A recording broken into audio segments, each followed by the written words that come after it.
గురువుగారి మాటను ధిక్కరించడము, పక్షులను చంపడము, పని పాట లేకుండా గోర్లు కొరకడము, మొక్కలను త్రుంచడము, ఉదయం పూట సాయంత్రం పూట సూర్యుని చూస్తూ ఎక్కిరించడము ఆయు క్షీణతను కలిగిస్తాయి.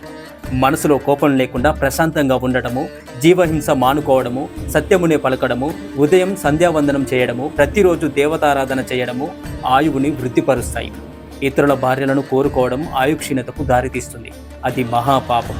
అందులోనూ మిత్రుని భార్య, గురువుగారి భార్య, తనకన్నా వయసులో పెద్దవారి భార్యలు, రాజుగారి భార్య, తనకన్నా చిన్నవారి భార్య, బంధువుల భార్య, బ్రాహ్మణుల భార్య, వైద్యుల భార్య, సేవకుల భార్య, పనివారి భార్య, పండితుల భార్య, వీరిని కామించడం మహాపాపం. అధికంగా ఆయుక్షీణతను కలుగజేస్తాయి. ఇంకా దేవాలయముల దగ్గర, వీధిలోను, గోశాలల దగ్గర, రచ్చబండ దగ్గర, పంట పొలాల దగ్గర మూత్ర విసర్జన చేయరాదు. భోజనానికి ముందు కాళ్ళు చేతులు శుభ్రంగా కడుక్కోవాలి. నిలబడి భోజనం చేయరాదు. ఎంగిలి చేత్తో అగ్నిని, ఆవును ముట్టుకోరాదు. పెద్దవాళ్ళు కనపడితే చిన్నవాళ్ళు లేచి నమస్కరించాలి. వేదాధ్యయనం చేసేటప్పుడు తల మీద చేతులు పెట్టుకోకూడదు. నిద్రపోయేటప్పుడు స్నానం చేసి పరిశుభ్రంగా ఉండాలి. 2 చేతులతో తలను గోకరాదు. తలకు పూసిన నూనెను ఒంటికి పూసుకోరాదు. బ్రాహ్మణులు, గోవులు, క్షత్రియులు, వృద్ధులు, బరువు మోసేవారు, గర్భిణీ స్త్రీలు ఎదురుగా వస్తున్నప్పుడు తప్పుకొని దారి ఇవ్వాలి. వారికి జన్మతిథులలో భార్యతో సంగమించరాదు. అది ఆయు క్షీణతకు దారితీస్తుంది. ఇతరుల మీద చాడీలు చెప్పరాదు. వారితో తగాదాలు పెట్టుకోకూడదు. కాళ్ళు కడుక్కునేటప్పుడు ఒక కాలుతో ఇంకో కాలును రుద్దుకోకూడదు.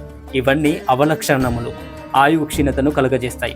వికలాంగులతోనూ, దరిద్రునితోనూ, విద్య లేని వారితోనూ, అందవిహీనులతోనూ అపహాస్యము చేయటం మహాపాపం. వారిని తిట్టడం కూడా అంతే పాపం. వారిని నిందించడము దేవతలను నిందించడంతో సమానం. ధనము తీసుకొని జోస్యము చెప్పడం మహాపాపం. పళ్ళు తోమేటప్పుడు, మూత్ర విసర్జన చేసేటప్పుడు మాట్లాడకూడదు. సూర్యోదయ కాలము, సూర్యాస్తమయం కాలంలో నిద్రపోకూడదు. ప్రతిరోజు తల్లిదండ్రులకు నమస్కరించి ఆ తర్వాత గురువులకు నమస్కరించాలి.